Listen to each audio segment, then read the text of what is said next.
Hi everyone, welcome back to MOHIVATE. I'm Dr. Mohi Sarawgee, a GP by profession, but here I'm swapping prescriptions for perspective.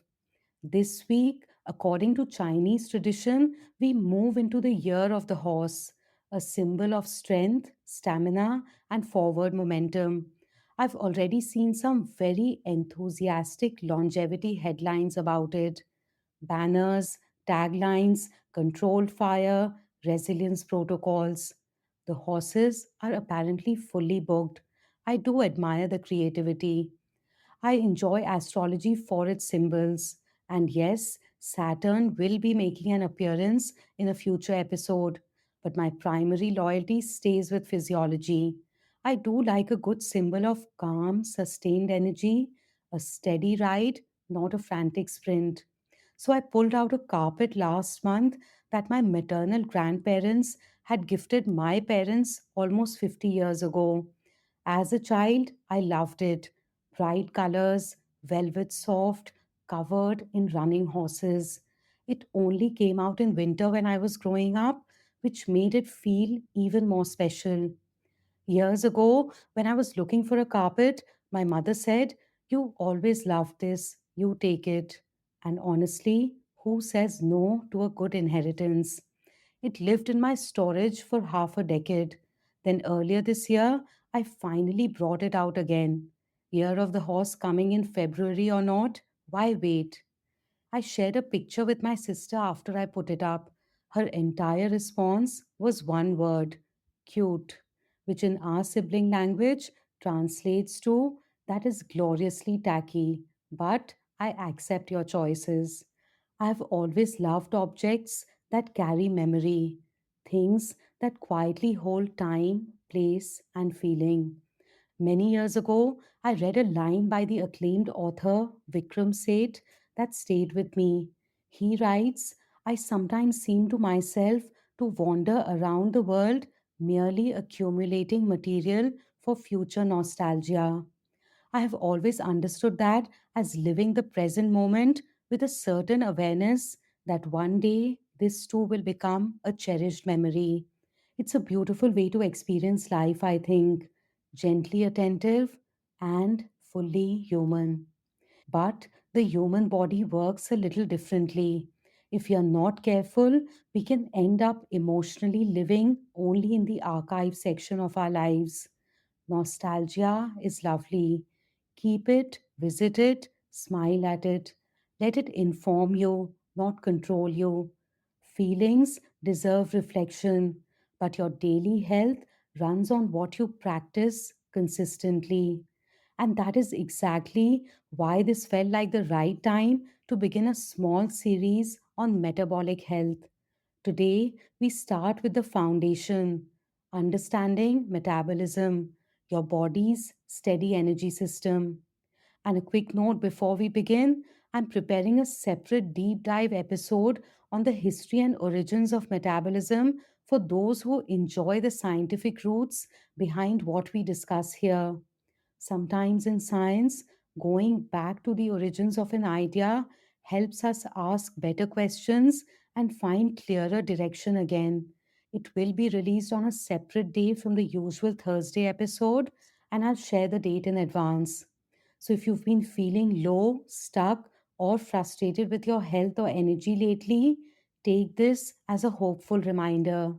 Steady energy can be supported and rebuilt in life and in metabolism through small, consistent habits. So let's begin. Let's understand what metabolism really means clearly, calmly, and without the myths. Metabolism is the total set of all the chemical reactions in your body that keep you alive and functioning. Every heartbeat, every nerve signal, every muscle contraction, every immune cell fighting infection, every thought, every repair job after you bump into the corner of a table again, because apparently the table is always innocent, all of it running every second, even while you scroll and promise yourself it's only 5 seconds. That's metabolism. Your body contains trillions of cells. Each one is busy, each one has tasks, each one needs energy and raw materials. A helpful way to understand metabolism is to divide it into two major jobs. Job 1 is energy production, turning fuel into usable energy so cells can do work. Job 2 is building and repair, using raw materials to maintain tissues, make hormones, build proteins, and keep structure functional. Both jobs run at the same time, always, in every living cell.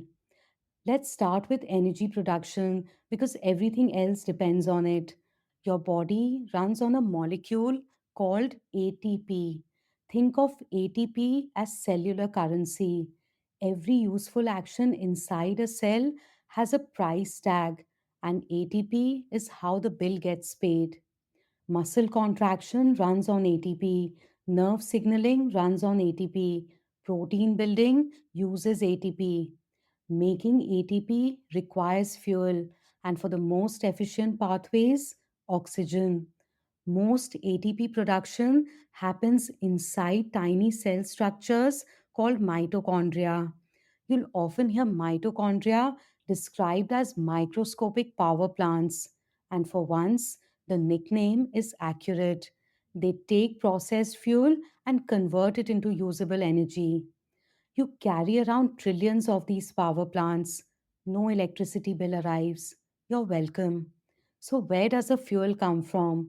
Fuel comes from food and from stored reserves. Carbohydrates are broken down into glucose. Fats are broken down into fatty acids. Proteins are broken down into amino acids. These enter step by step enzyme reactions, what we call metabolic pathways, that ultimately generate ATP. Vitamins and minerals matter here more because they act as essential helper factors that allow these reactions to run at the right speed and accuracy. That's one reason nutrition quality matters. Now, the second major theme, building and repair. Metabolic pathways continuously produce proteins, hormones, neurotransmitters, immune cells, connective tissue, the body's support material, and cell membranes. Bone is continuously remodeled. Muscle tissue continuously adapts. The gut lining renews on a regular cycle.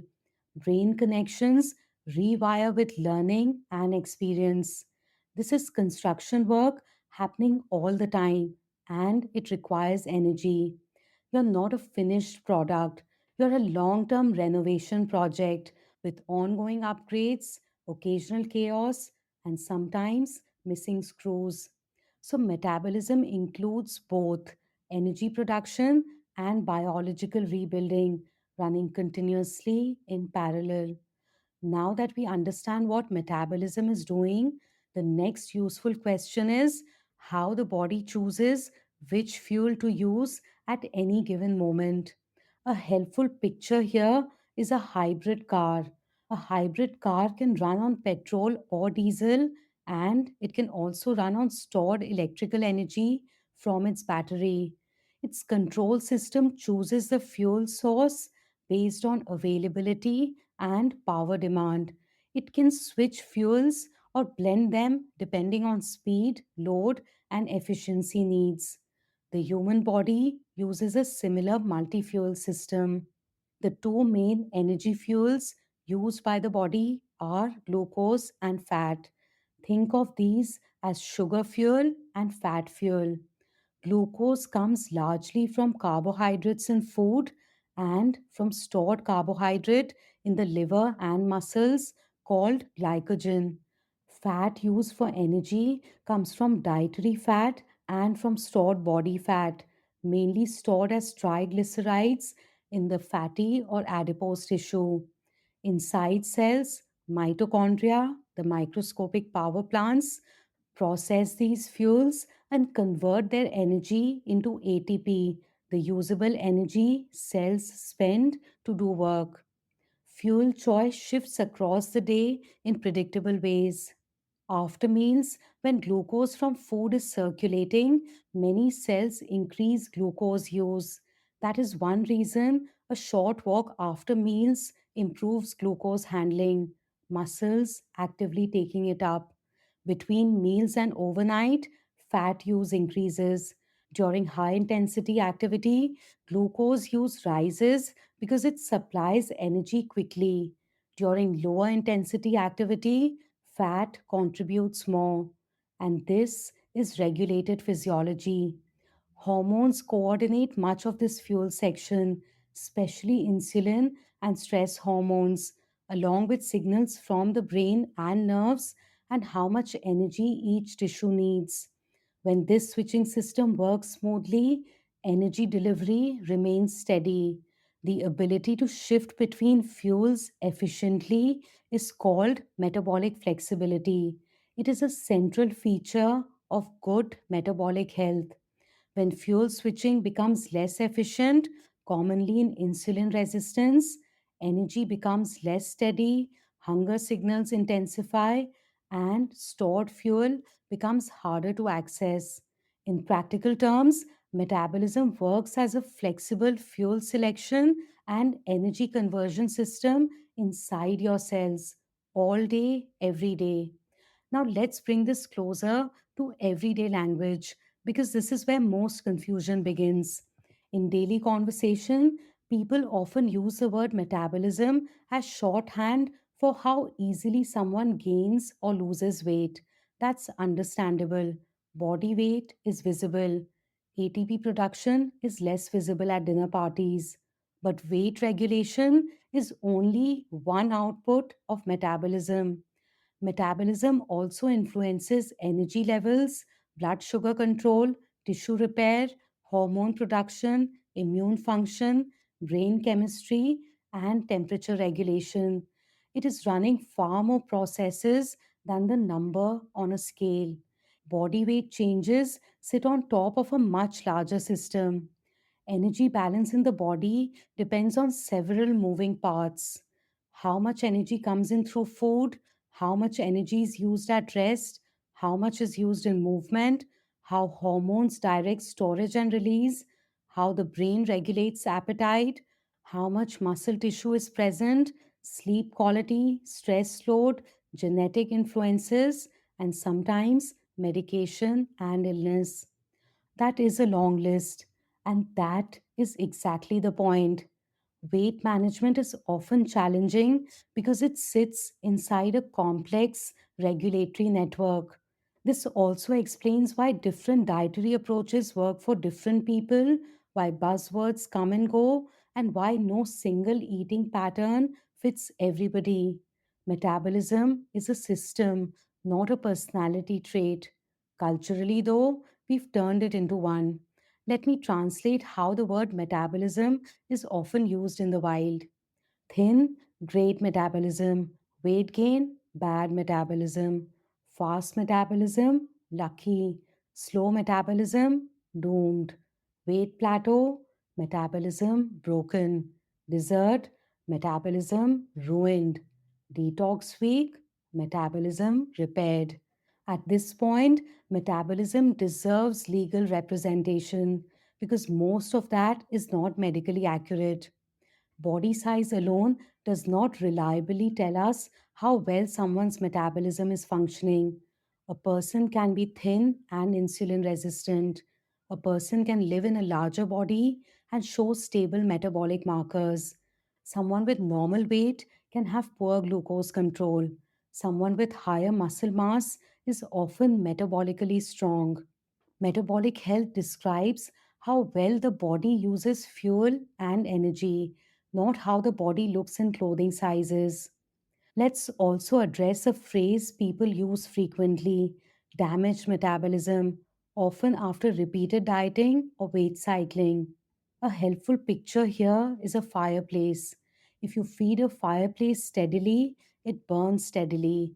If fuel becomes scarce, the fire does not become bigger and brighter, it conserves. It burns slower to make the fuel last. Human metabolism shows a similar protective response.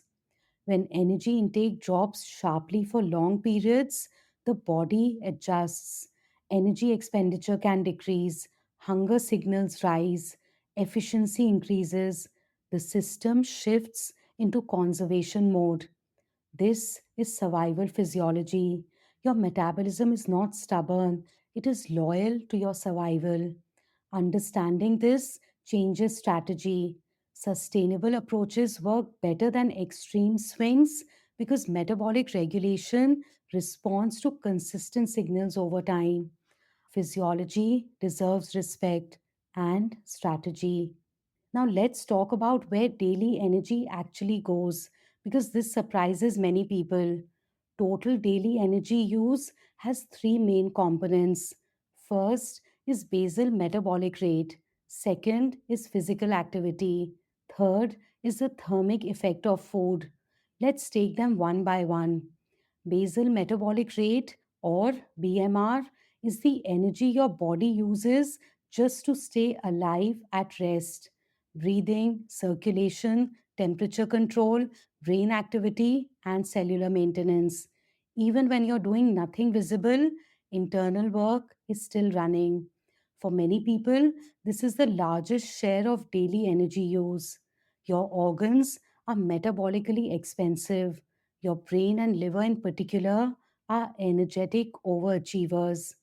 And just to prevent alphabet confusion, BMR is not BMI. Different concept entirely.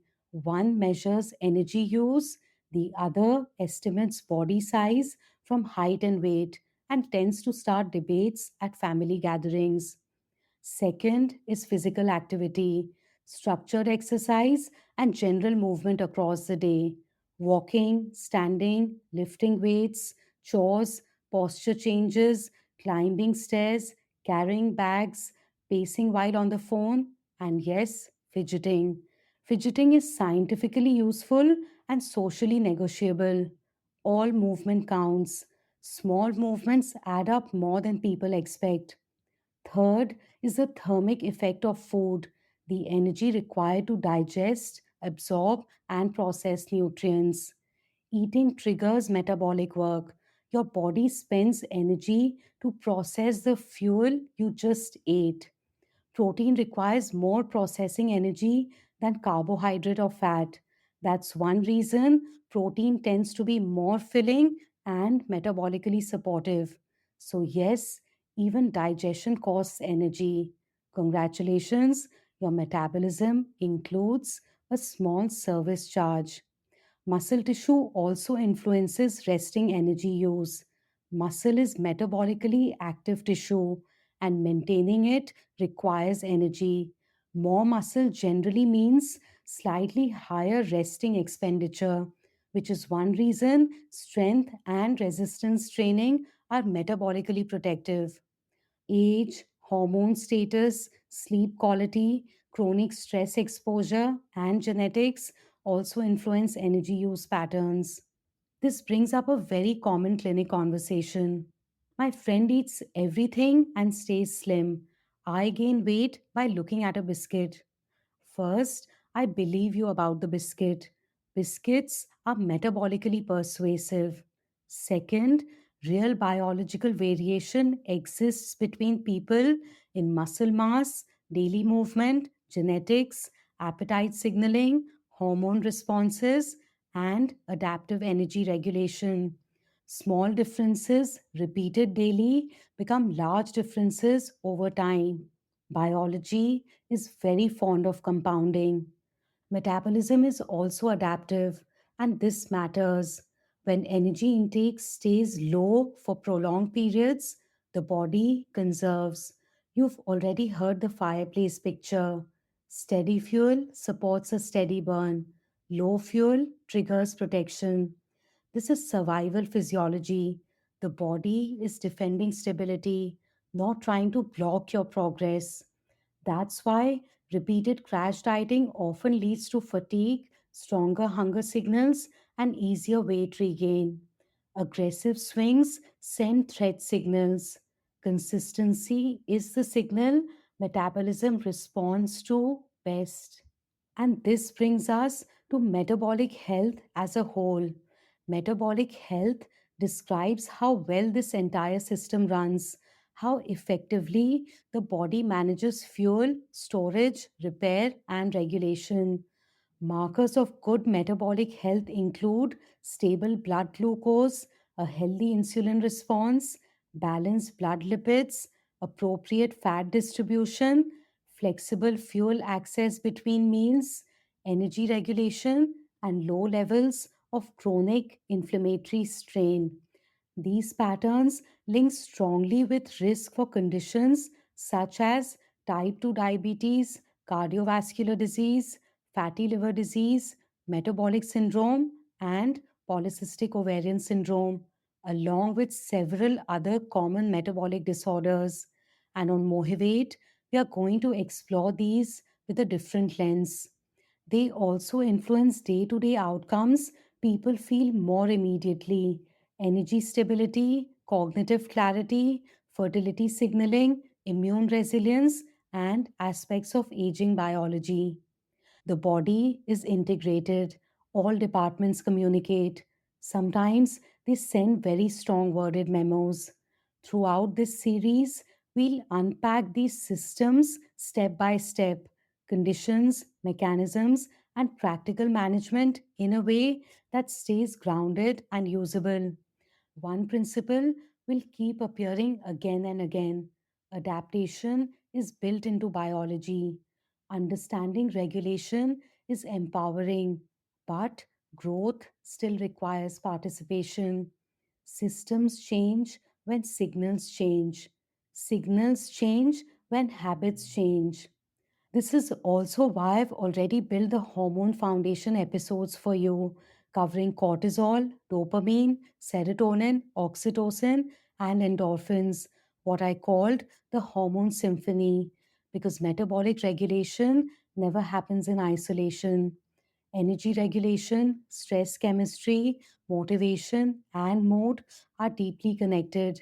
You're not managing one pathway, you're influencing a network. The encouraging part is this: the most powerful inputs are not exotic. Small, consistent habits send strong regulatory signals over time, which is why healthcare professionals keep repeating the same foundations like a slightly broken record with good intentions. Regular movement, adequate sleep, balanced nutrition, including enough protein, fiber, quality fats, vitamins, and minerals. Strength and resistance training, especially as we age, because muscle is metabolically protective tissue. Stress regulation practices. These are signals that biology recognizes and responds to. So, if you take one thing from today, let it be this: metabolism is not a mystery or a lucky gift. It's a responsive biological system that adapts with how you live. I hope today the word metabolism feels clearer, bigger than body weight, and closer to how your body actually works and feels. Extreme plans don't outperform supportive lifestyle habits. Consistency matters, and I say that with affection and with evidence. I hope something today stirred a thought, gave you a smile, or simply made you pause. Whatever time it is where you are, I hope you carry a little feel good factor with you. Thank you for listening. I'm Dr. Mohi. Until next time, stay motivated. May your habits feel kinder and your body feel better supported. And in the middle of all the noise around health and life, may you keep coming home to yourself.